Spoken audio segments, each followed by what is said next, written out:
momento de leer, ¿no? El TP4 les quedó clarísimo que es historia de la universidad, del sistema universitario argentino. Es muy importante saber que la universidad en Argentina tiene más de 400 años, o sea que no es nueva. En 1500, 1600 apenas estaban empezando a fundar algunas universidades. En Argentina ya teníamos en 1613 la Universidad de Córdoba, que primero estuvo a cargo de órdenes religiosas y después pasó a ser una universidad pública. En 1821 se creó la UBA, Universidad de Buenos Aires, y en 1905 la Universidad Nacional de La Plata. En Argentina actualmente tenemos un sistema de universidades públicas que no son gratis. Esto se los voy a decir infinitas veces. En Argentina la universidad no es gratis, no es que nosotros trabajamos por deporte, por amor al arte, sino que a través de el pago de los impuestos de los contribuyentes, esos contribuyentes lo que hacen es financiar un sistema universitario público, en el cual el alumno no tiene arancel para su cursada, pero sí le significa una gran inversión al Estado. Y después tenemos un sistema de universidades privadas que no funcionan digamos, a través de los impuestos de los contribuyentes, sino a través de las cuotas o de financiamiento de empresas. Pero yo les voy a hablar siempre de la universidad pública.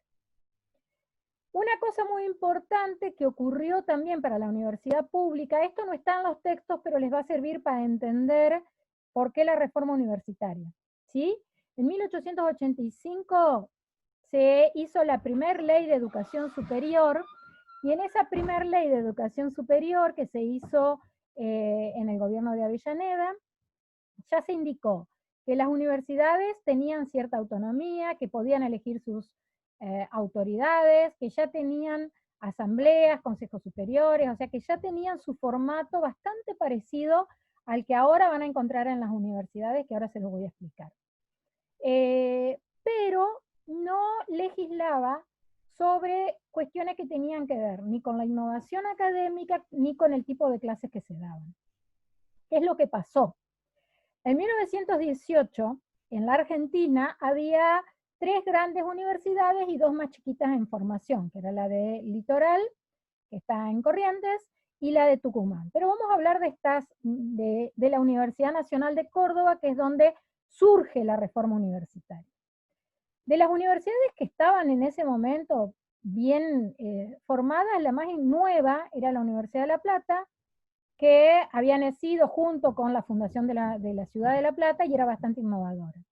Estaba la UBA, que más que nada estaba dedicada a la formación de derecho, algo de ingeniería, que estaba bastante estabilizada, pero la Universidad Nacional de Córdoba, a la cual iban muchísimos alumnos del interior del país, como provincias Tucumán, Santiago del Estero, todas las provincias de Cuyo, todas iban a la Universidad de Córdoba.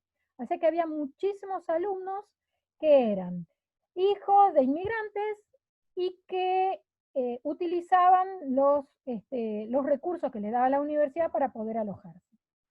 Fue una universidad que con el tiempo fue perdiendo muchísima calidad educativa, muchísima fortaleza en cuanto a lo académico, y que se volvió totalmente elitista. ¿Qué es lo que pasó concretamente para que surgiera la reforma universitaria?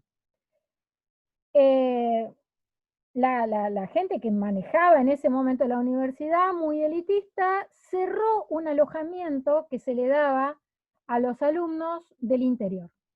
Con lo cual surgió una enorme revuelta, porque ya venía muy complicada la universidad, y lo que se hizo fue todo un movimiento muy fuerte para empezar a cuestionar y a criticar muchas cosas que pasaban en la UNC, Universidad Nacional de Córdoba, y después la UBA y La Plata se le unieron y finalmente terminó expandiéndose por el resto de Latinoamérica.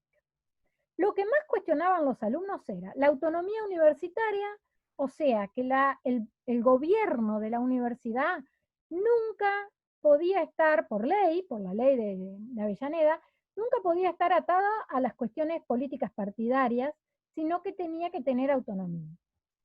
El otro tema que también se le cuestionaba era la cuestión del cogobierno. En esas asambleas que dirigen la universidad, tenían que estar representados alumnos, profesores y graduados. En la actualidad se le sumó un cuarto grupo o claustro, que son los no docentes, que es todo el personal que trabaja en la universidad, tanto administrativo, limpieza, laboratorios, etc. Y eso no se estaba llevando a cabo. O sea que en las asambleas solo había profesores y graduados, y los alumnos no estaban pudiendo tener representación.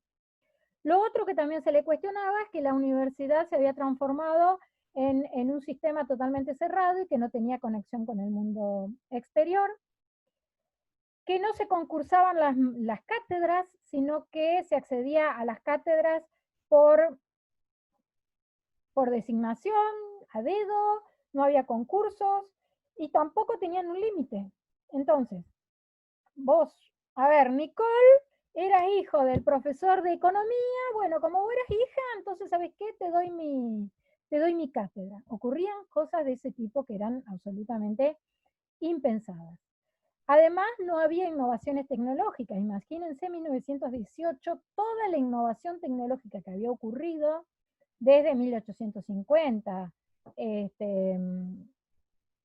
desde la revolución industrial, cambios en la ciencia, en la medicina, no, de eso no había nada. Había textos desde que seguían estudiando de 1830 y a eso se limitaban.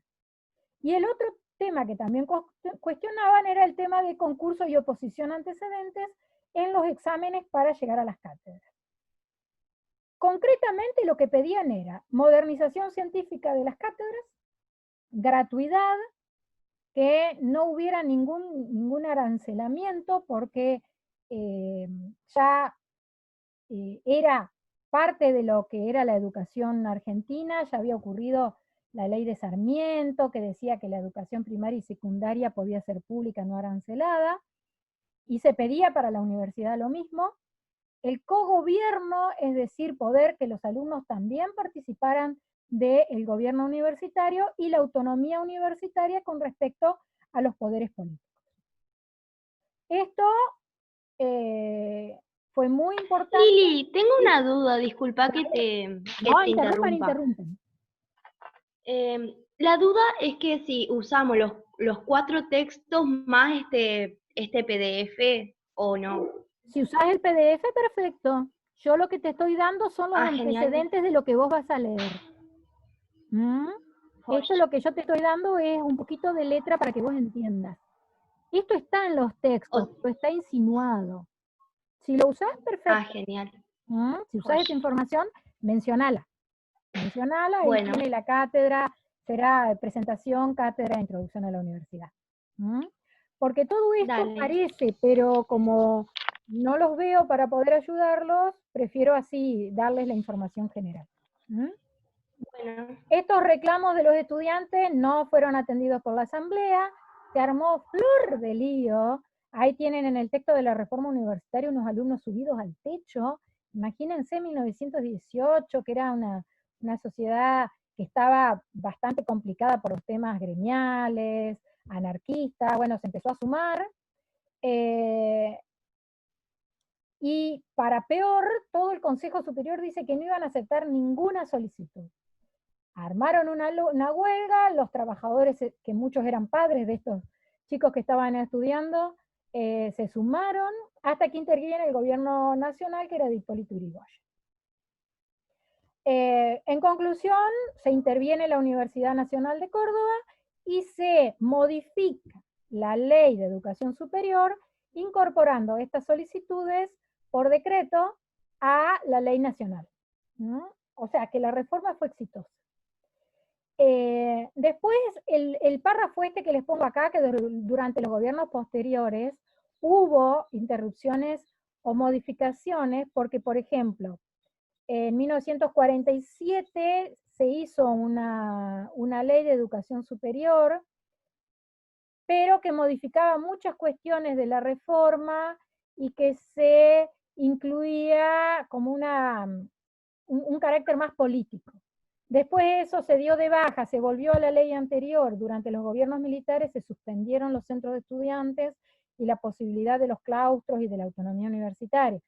Entonces, no es que siempre permaneció igual. Ahora, en este momento, la universidad mantiene los principios de la reforma universitaria, que básicamente son estos, ¿sí? El principio de autonomía universitaria, el del cogobierno, que lo que van a ver ahora es lo que, si ustedes hablan con el centro de estudiantes, con los consejeros o cuando empiecen a circular por la universidad, van a ver que es lo que vivimos todos los días. Por ejemplo, la extensión universitaria, que son todos los cursos, capacitaciones, charlas que se dan en la universidad, los organiza extensión universitaria. Las cátedras son periódicas, tenemos que concursar, tenemos que demostrar que estamos preparados. Hay modernización científica, hay modernización tecnológica. Bien, esto es el primer texto de reforma universitaria. Ahora vayamos a lo que es la Universidad Obrera Nacional, que la van a encontrar en la primera parte del texto de Ansaldi, ¿sí? De esto en el texto del decano casi no se habla, pero sí en la primera parte de Ansaldi. Lo que acá ustedes van a ver es el origen nuestro. O sea, nuestra universidad originaria se llamaba Universidad Obrera Nacional. Pero ¿qué pasaba? Hasta 1959, los egresados de las escuelas técnicas, que eran las escuelas de aprendices, no tenían título secundario, tenían un título habilitante profesionalizante. Tornero, electricista, carpintero. Esa gente ingresaba a las empresas. En ese momento, por ejemplo, estaba la Rastrojero, que era la IME, Industrias Metálicas del Estado, estaba la fábrica de aviones, se había instalado la Ford en 1920, o sea, había mucha industria en Argentina. Pero había muy pocos ingenieros. ¿Por qué? Porque solamente las universidades que preparaban ingenieros era la de La Plata, la UBA, pero eran muy pocos graduados. Lo que se hizo en 1948, se implementó todo un sistema de reconocimiento del trabajo en la fábrica, más el título de las escuelas de aprendices, que en Colón había una, en Concepción también, que eran escuelas de formación profesional, no eran secundarias. Y con esas dos cosas le permitían al alumno cursar las materias teóricas y recibirse de ingenieros de fábrica, no de ingenieros convencionales, ingenieros de fábrica en la especialidad en la cual trabajaba. Esto ya en 1952 empezó a tener mejor forma, en 1953 había varias facultades en distintos lugares del país, siempre atados a la industria que había en ese momento. Chicos, cuando queda 3 minutos, cuando se corte volvemos a entrar a la misma dirección en que estábamos, ¿no? Entonces, esto, chicos, es el origen de nuestra UTN.